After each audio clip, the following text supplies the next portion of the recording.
Welcome to Clicks and Bricks Podcast. We talk about the entrepreneur mindset. If you get one shot at this, what kind of shot are you going to take? If we forget who we are, they're going to forget who you are. You've got an adversity story that's out of this world. Everything from that Main Street brick and mortar to that billion-dollar manufacturer. Welcome back to Clicks and Bricks Podcast. I'm excited to bring Devin Sizemore with us today. We're going to be talking a lot about connections and relationships. Devin, how are you doing today? Dude, I'm awesome. Thank you for having me. Thank you so much for joining us. I'm super excited. You know, I'm on record of saying I don't like the word funnel. And I think we're going to talk about that a little bit today. But before we jump into that, can you tell the audience a little bit about who is Devin? You know, what company do you run? And, you know, what just makes you you? Yeah, man. I always start with I'm a serial entrepreneur. And I start there because I truly love business. I love scaling business, optimizing business. If people ask what I do in my free time, I build businesses. And so I love the art of it. I've had a digital marketing agency, a cat cafe, a manufacturing company, a co-working space, and product companies, and a whole bunch else. People tend to hear that word cat cafe and go, Devin, what the heck? And so we can dig into that at some point if you want. We've got 3 amazing kiddos, an amazing spouse who paints murals. We're a Disney family that loves to go to Disney. When I have free time, I'm golfing. And that's me in a nutshell. Awesome. You know, you said something very unique there. You love the art of building a business. And my main business is a data center operator. I started a company when I was joined a company when I was 24, a VC firm that built data centers, and that's what I've been doing primarily for my life. And people ask me, you know, what do I do? I'm like, well, at heart, I'm an artist that builds things, right? One of the things that I built, it just happens to pay my bills for the last 25 years, was a data center. But you know, there is an art to building. How do you associate art and business and mix those two things together? Because I follow you 100%, but I find that confuses a lot of people when I tell them that. Yeah, it's fun. It comes up in conversations a lot, right? Because I mentioned my wife's a mural artist. And so she's a true definition of artist, right? She puts paint on walls and it's beautiful. And often we'll find herself in, you know, these festivals she's painting out with other artists. And they'll be like, what do you do? And I'm like, well, I build businesses and I do strategic partnerships. And they'll ask something typically around, well, are you creative? And I'm like, yeah, everything I do is creative. And so I think that when you look at what is art and what does it mean to be an artist, my platform just happens to be business or communities, or I wrote a book, which is a form of art as well, right? That's written word. And so I think that innately, if you're an entrepreneur or business owner, you have to have that creative gene in you somewhere. Your outlet is just your business or the thing you're doing.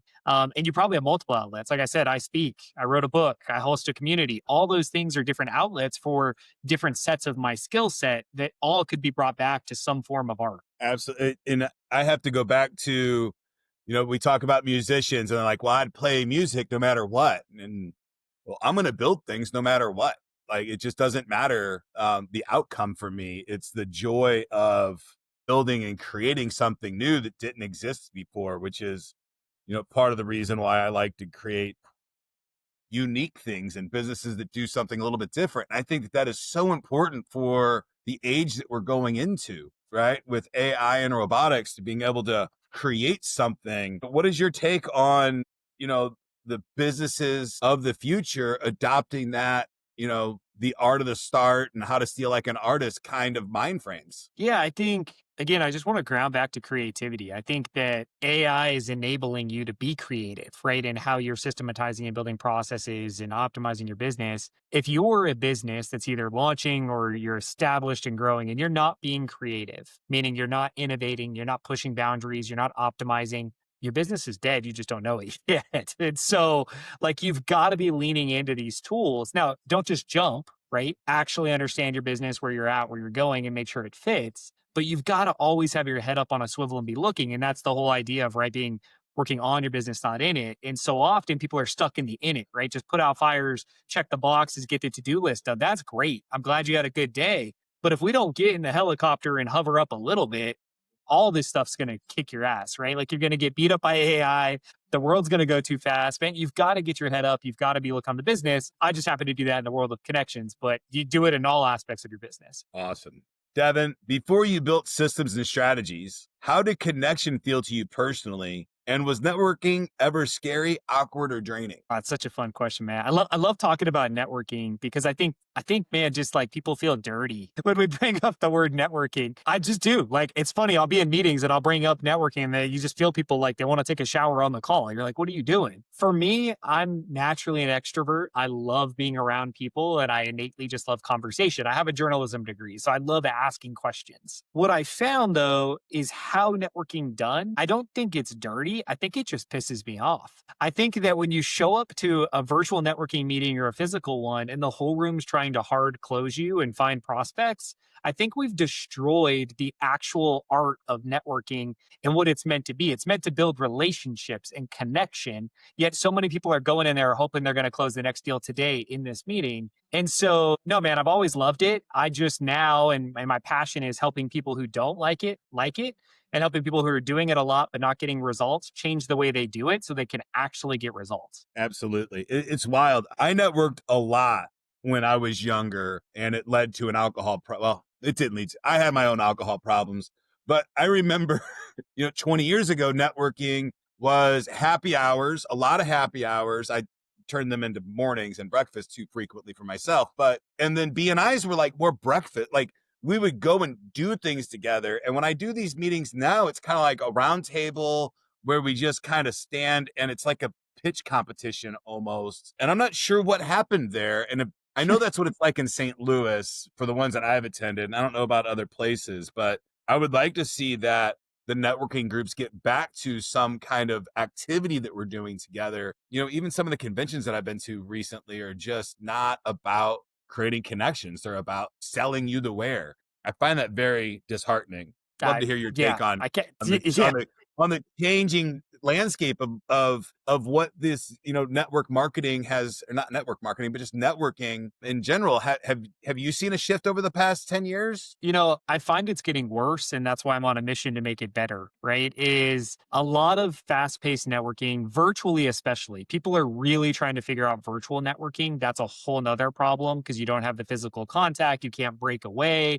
You can't control the environment. Whoever's hosting does. There's a lot of challenges. But even in physical ones, man, I've been to some events where it's great, but when everyone's there for the wrong reason, the follow-up is so messy. No one follows through. It's hard to book meetings. Like it's hard to actually have a conversation.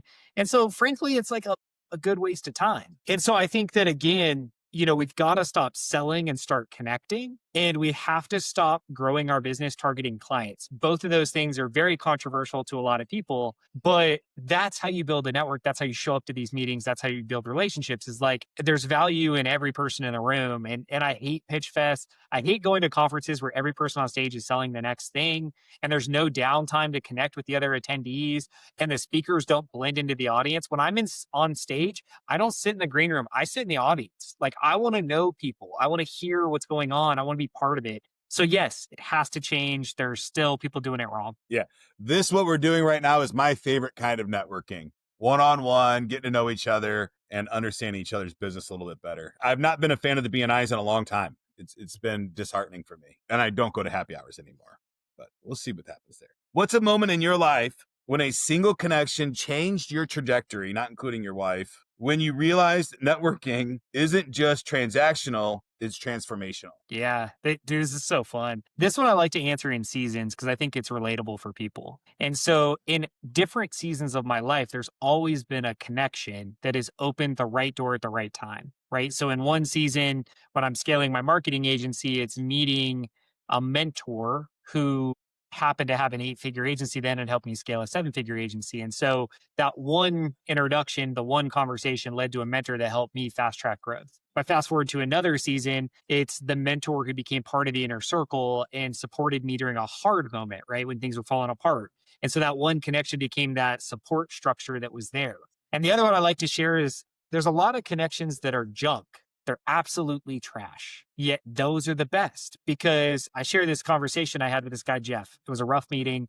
It was one of those meetings we all go to and you kind of sit in the meeting and you're like, dang, like we're not even on the same page. We're in different ecosystems. Like, not sure I like you. I'm not sure you like me. It was one of those meetings, right? But still held the meeting, still asked the questions, still followed up, still made connections, still provided resources, still nurtured, still did all the best practices. From Jeff, it opened over a dozen doors, 2 stages, 4 podcasts, and a $30,000 client. And so I share that story because although Jeff might not be the best connection, the one door Jeff opened led to all those other things. So I know there was a lot of answers there, but connections, man, they're seasonal and they're all welcome and they're all amazing. Absolutely. And I have a phrase that I use a lot, that I don't burn bridges because they're expensive to rebuild. So keeping, relationships active after they've maybe expired their usefulness, you never know when you might be able to reach back out to that connection or that person or that company and rekindle something that has been fizzled out for a long time and do great work together still. Right. You coined the connection expansion approach. Was there a turning point when you decided that your network had to be intentional and strategic as your offers? Yeah, 100%. So the foundation for the connection expansion system came when I had my digital agency. I found myself in a crowded marketplace. A lot of the competitors lived in a scarcity mindset. So it was very cutthroat. It was very confused buyers, right? So that was like the early days of SEO. So the customer was very confused too. And I just found myself like exhausted by the networking, exhausted by the sales meeting, exhausted with the tactics being taught. And I tried to implement them all and optimize and figure out how to do this thing better to drive revenue. And I just sat back and said, there has to be a better way. And I just went on a mission to re-engineer the process. And instead of focusing on the client journey, I focused on the relationship journey. And so I looked at, how do I show up to networking meetings different? How do I ask different questions? How do I follow up from the meetings different with different language, which increases my chance of booking meetings? How do I show up to those meetings different and ask different questions and facilitate the meeting so that it positions me to always win in every meeting? I want you to hear me. Every meeting I win. That's not true for a lot of people because they're still focused on clients. Following up from that meeting, there's a formula now. How do I follow up? What resources do I provide? What connections do I do? When do I follow up after that? That's the right moment to get someone to take action, whether that's a connection, an invite, a stage, or buy.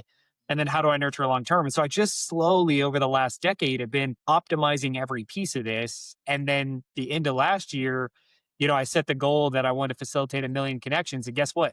You got to write a book because I can't do 1 million connections on my own. So we've got to empower others. It's hard. 1 million connections is hard for sure. What's an internal struggle you faced while building your business around relationships rather than typical sales funnels? And I want to dive a little bit into funnels based on your last answer as also. Yeah, I could like to talk about commission breath. I think that, we're in the art of business, and at the end of the day, we do need to make money. Like we have to generate revenue because we got to pay our team. We have to pay our vendors. We have to pay everything. We've got to live. We have to have the lifestyle we want. So money is key. And sometimes it's hard because business is seasonal, right? Seasonal could mean a lot of things to a lot of people, but it will ebb and flow always. It's never always good or always bad. And in those moments when urgency wants to kick up, it's really hard to not slip into commission breath where you're trying to quick close someone and you're trying to use all those tactics to get that deal done. It happens. But even myself, I have to sit back and be like, dude, that's not how we do things. Like the way we do things is we position people to buy, we let them purchase when they're ready,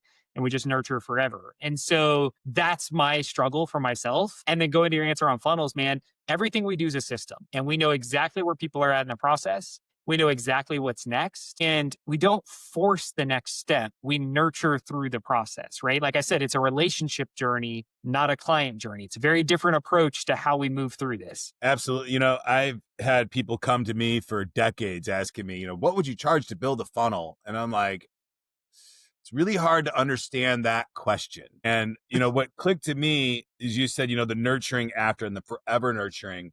I think what people do is they use the word funnel as a technology kind of term, and it's really bad. When I was young, they called it a tickler, right? Because we would literally have a file cabinet and we used our fingers and it looked like we were tickling through our files to find the customer. And that's just the process of your customer. And, the term top of funnel happens a lot. And that's what I think where people get lost is they have a top of funnel activity, but there's after the relationship funnel, right? I have something I call 13 and 30, 13 contacts in the first 30 days after a hot lead and then nurture forever. I love it. When do you stop nurturing? Never.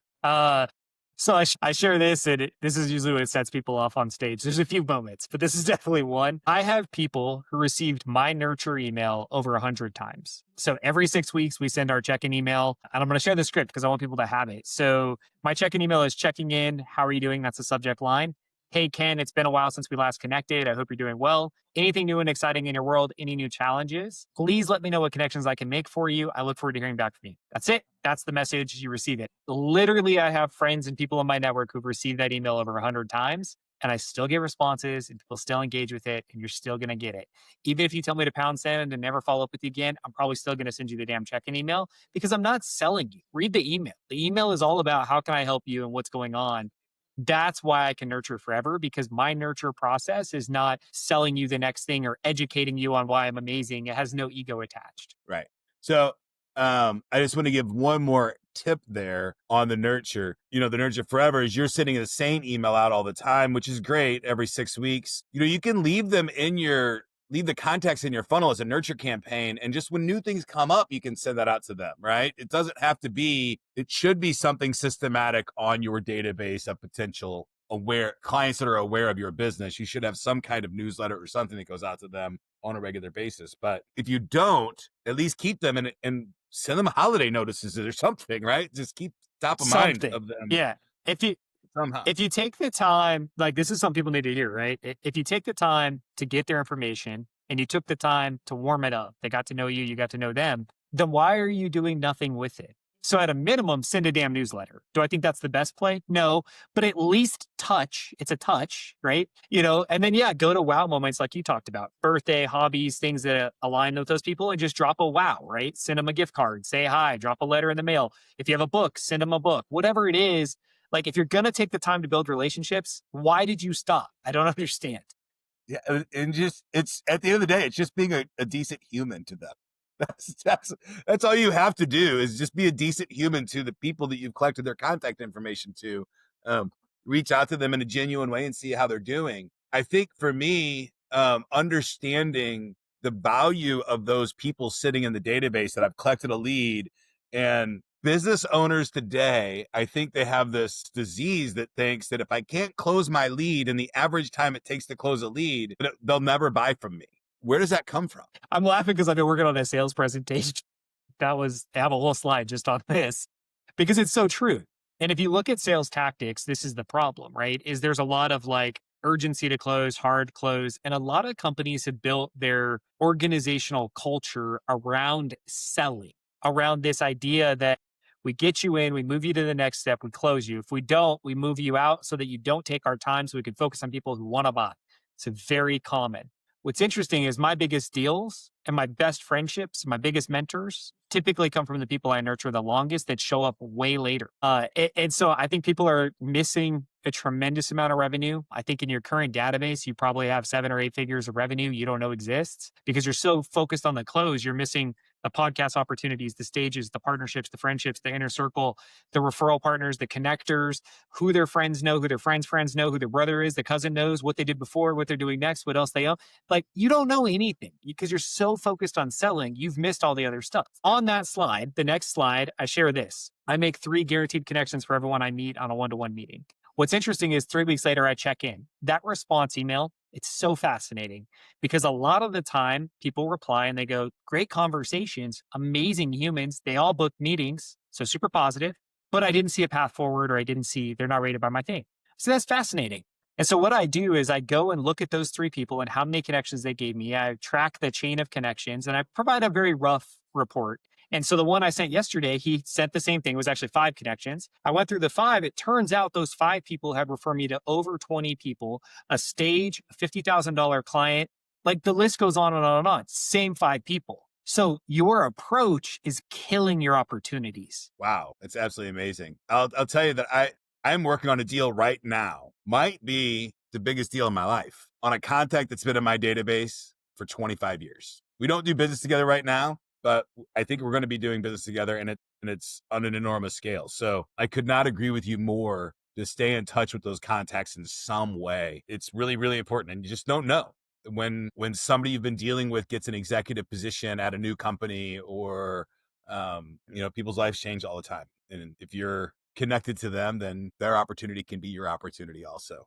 Devin, you run ACE's Connection Group now. What's a story from inside that group, a breakthrough, conflict, or pivot that taught you something about human behavior or leadership? That's so fun, man. Yeah, ACES is amazing.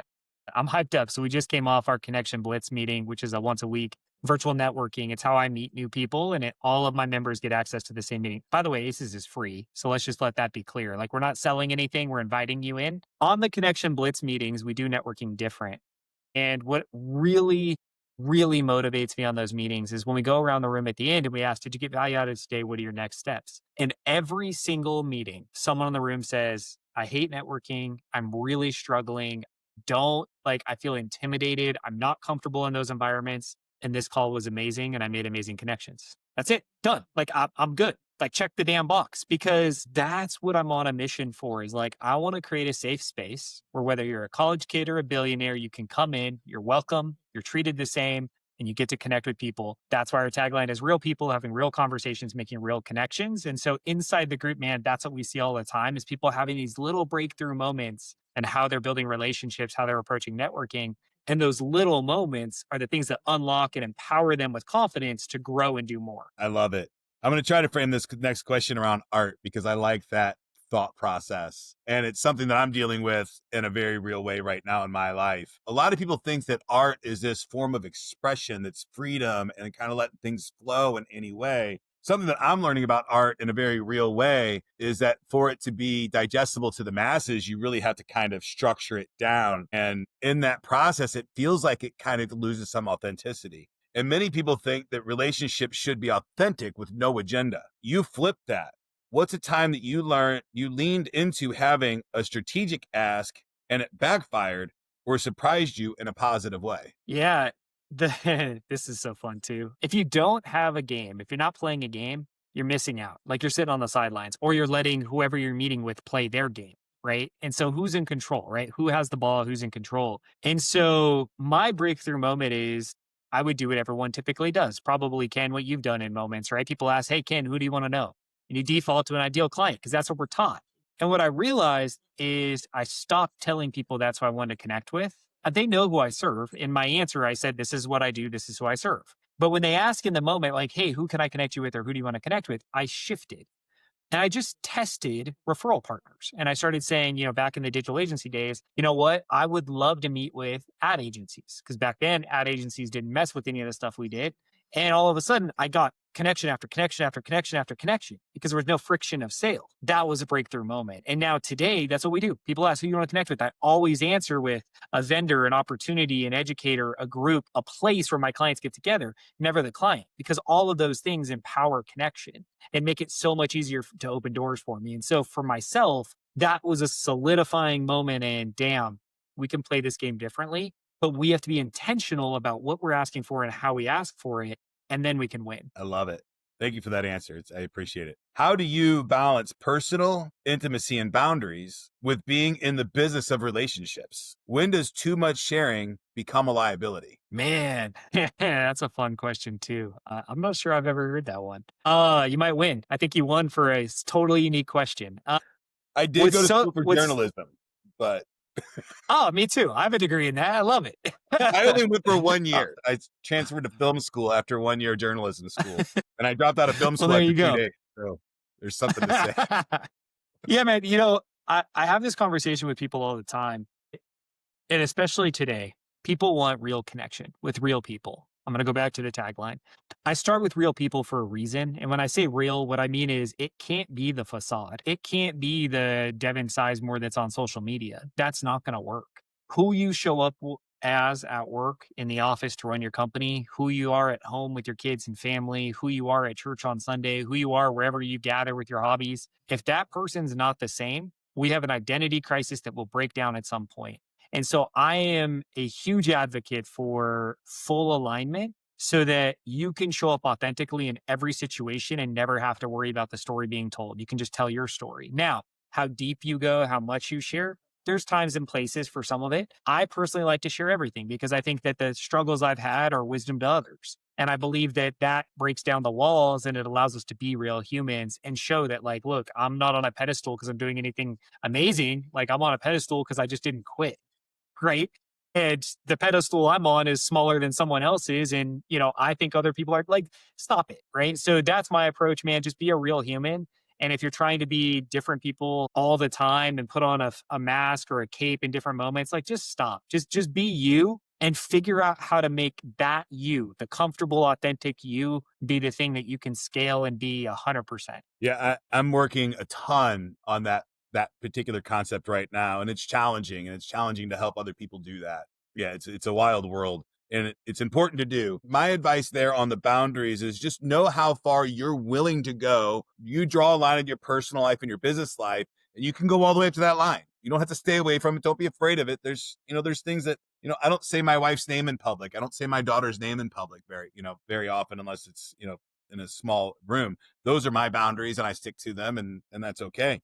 But you have to come up with your own when you're out there doing these things. And it's important. And just, and it's okay to tell somebody if they ask you too personal of a question, say, I keep that part of my life personal. And you don't have to talk about it at all. You could, and I found that people respect the hell out of, I keep that part of my life personal, and people move on. And you can form really great relationships, foundational, meaningful relationships with people without them knowing everything about you. Well, and I mean, let's talk boundaries for a second, because I think it's critical. What you just illustrated was boundary, right? Healthy boundaries. And healthy boundaries can look like a lot of things, but in any good relationship, there has to be healthy boundaries. One for me is time. Time is a critical boundary for me. And so people often get mad at me. They're like, well, Devin, I can't get on your calendar for 4 weeks. I'm like, I know, because I have boundaries in my calendar, because I walk my daughter home from the bus every day. I have dinner with the family every day. I have breakfast with my daughter every morning.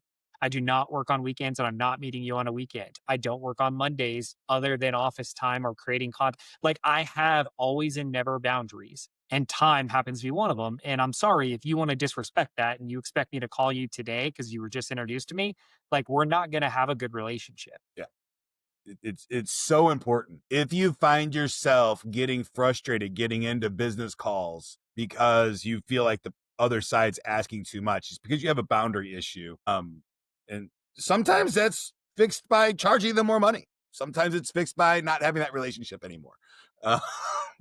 It's for you to figure out. If somebody is introverted, skeptical of networking, or has been burned by pushy sales tactics, what early experience did you have that forced you to reframe that fear? A lot of people like to say they love networking and that they're great at it, but I've been in a lot of rooms and I've worked with tens of thousands of people. And I can tell you that the majority of people are not actually comfortable, and they actually don't have a game plan, and they're actually slightly scared of it or pissed off by it. What I would tell you is, if you go in with the right goals, you win.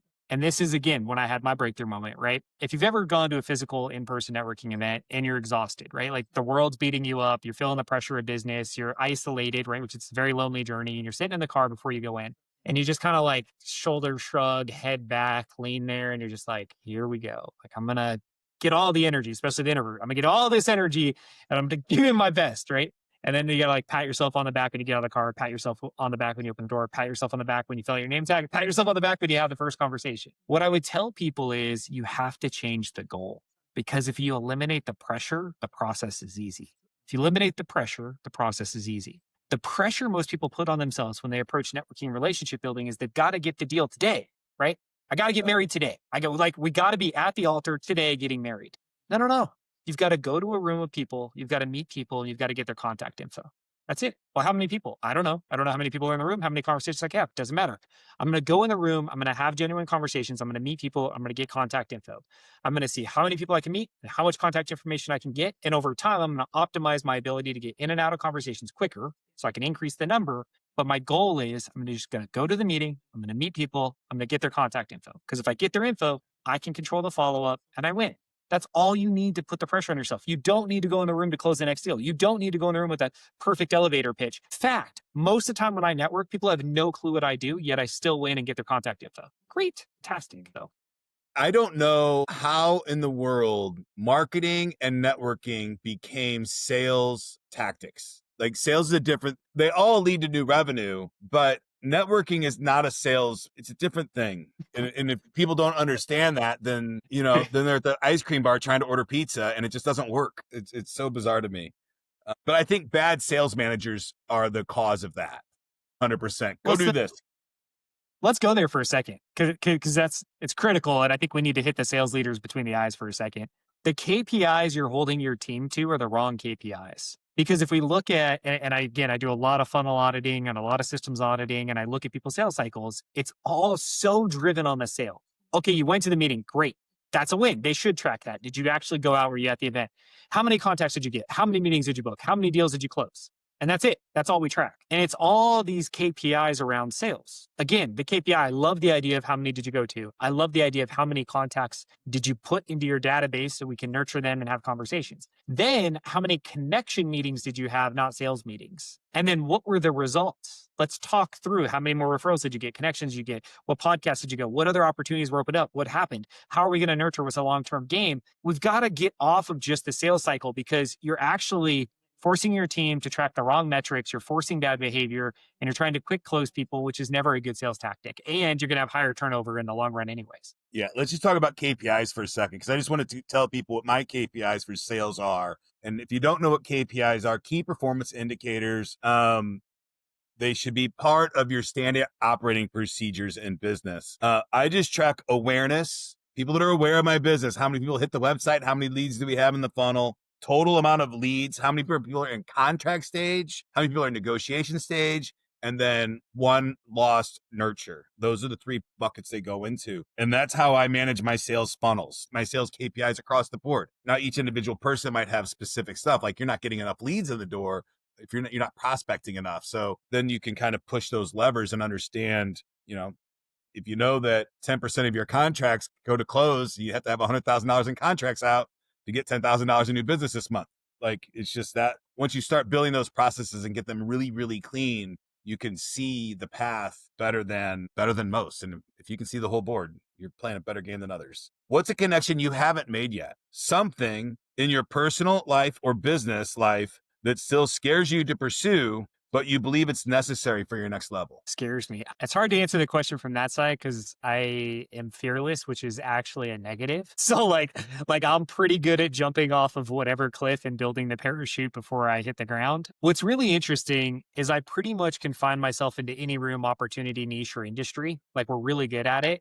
And the one thing that's elusive is, like, we're a big Disney family. And so this will be a fun one, is like, we love Disney. We love going. I think that what Walt built and the classic Disney is a master class in experience and client engagement. It's phenomenal. I have yet to find someone who's a member of Club 33 that will invite my wife and I to come and have dinner with you. Yes, I'll be a member someday, but I cannot find it. It's such an elusive thing. And I don't think it would make me level up, man, but my wife and I would have a great experience and I'd love to meet those people. And we are Disney geeks at heart. So I would say that's the elusive one. I ask on calls all year, all the time. And I've yet to find someone who's a member. So if you're listening to this and you're a member and you want to just drop me a random email and say, hey, Devin, come eat with us, dude, dinner's on me. I'll make an introduction after this show for you. Oh, hell yes. Perfect. I'm trying. I think I have that introduction for you, but we'll talk after the show. If you could sit with yourself 10 years ago, when you were first building your network strategy, what would you say? What would you warn, encourage, or challenge that version of Devin? Yeah. So I would say, man, it's so interesting. I think the biggest nugget is the shifting the ask, right? So it's the connection expansion exercise piece. That's really the thing that unlocks it, right? Because I think people are good enough at stumbling through an event, stumbling into a meeting. I think that there is an expectation people can end up in coffee meetings. Maybe your ratios aren't as good as I think they could be, but I think people can get into coffee meetings. I think what happens is after the meeting, it's either good or nothing. That's it. And so I think talking to my younger self, it's what's your free offer? What can we give people to get them in a funnel? What's your low ticket offer? What are the other things that create brand visibility, stages, podcasts, events? What do you want to sponsor? Who has access to your clients that could be good referral partners, and build a big ass list so that you can ask a lot of questions so that every single meeting you're in, because if I go back and every meeting I've sat in for the freaking last decade turned into wins, which for the last 7 years, I would say it's a high majority, but for the first 3, it was a freaking shit show. If I could do that, I'd be 10 times further ahead. Because think about it. Every meeting you have is a win. Come on. Absolutely. Devin, if somebody's watching the show and they're thinking, man, I want to learn more about connections and networking, one, who can you help the most? And then two, where do they go to start working with you? Yeah, so our sweet spot is typically B2B professionals. So if you're in the business to business world of some sort, that's usually where we produce best results because it's a longer sales cycle. There's more friction and touch points. And so our system tends to work best there. The disclaimer there is it works for college kids, it works for billionaires. I have clients in both buckets that are absolutely crushing it and doing amazing things. My name's on the screen. If you're not watching and you're listening somewhere, it's Devin, Devin, Sizemore, Sizemore.com. Everything else is on there. You can click and get the free copy of my book. You can click and join ACES if you want to hang out with us in there. Again, tons of content. Everything we've talked about and all this stuff, I share it all. I don't gatekeep anything. So everything we talk about is taught in there and it's all available. Awesome. Devin, thank you so much for that. And we'll throw those links at the bottom in the show notes as well. Devin, as we wrap up the show, Diary of a CEO is my favorite podcast. And Steven asks his guest to write a question for the next guest. And I bought his deck of cards. Are you ready for your question? Heck yeah, let's do it. This comes from Gabby Logan. Who was the person who first believed in you? Yeah, this is very clear. It's funny, you slipped and said network marketing earlier, so let's go back to that. When I was coming out of high school, I was a camp counselor for a special needs kid, and I had a one-on-one kid, and I met the dad, Chris. And Chris invited me to a meeting, right? Obviously, it was turned into be a network marketing meeting. Chris is the first person who really looked inside of me and said, dude, you could do something bigger. And to this day, he is like my second father. He is the guy I can call no matter what's going on in my world, and he'll be the support, right? He'll be the person that will love you, but he's also not going to let you slip, right? And so that's the person, man. I've had different people in different seasons, but he really unlocked and laid the foundation for my confidence to pursue entrepreneurship. Beautiful. I love it. I was in seventh grade. I was 13. I was a very troubled youth. I was in the middle of my adoption with my stepdad getting custody of me finally after a whole bunch of turmoil. And Miss Bergert, my history teacher, caught me with some illegal product in my pocket. And instead of suspending me, she brought me to the high school and introduced me to the speech and debate teacher and said, Kenny's not going to be in high school for 2 more years, but can he start coming to speech and debate and auditing your class? And introduced me to Mr. Miller, who was probably my very first real mentor in life. And she could have taken a completely different path with me, but that walk down that hallway is absolutely a turning point in my life that I can look at very clearly and say that is a definite, somebody believed in me. And they decided to take a different path than what the normal path was for me. And it changed my life profoundly. And I couldn't appreciate those 2 humans more in my life today than anything in the whole world. So if you're watching and you have somebody special in your life that believed in you, give them honors in the comments here. It really helps, right? Because we're out here trying to change people's lives every day. And when we hear about it, it's very profound. Sharing our stories with the people that helped us is wildly important too. Devin, thank you so much for your time today. Ken, I appreciate you, brother. Thank you. You have a great day.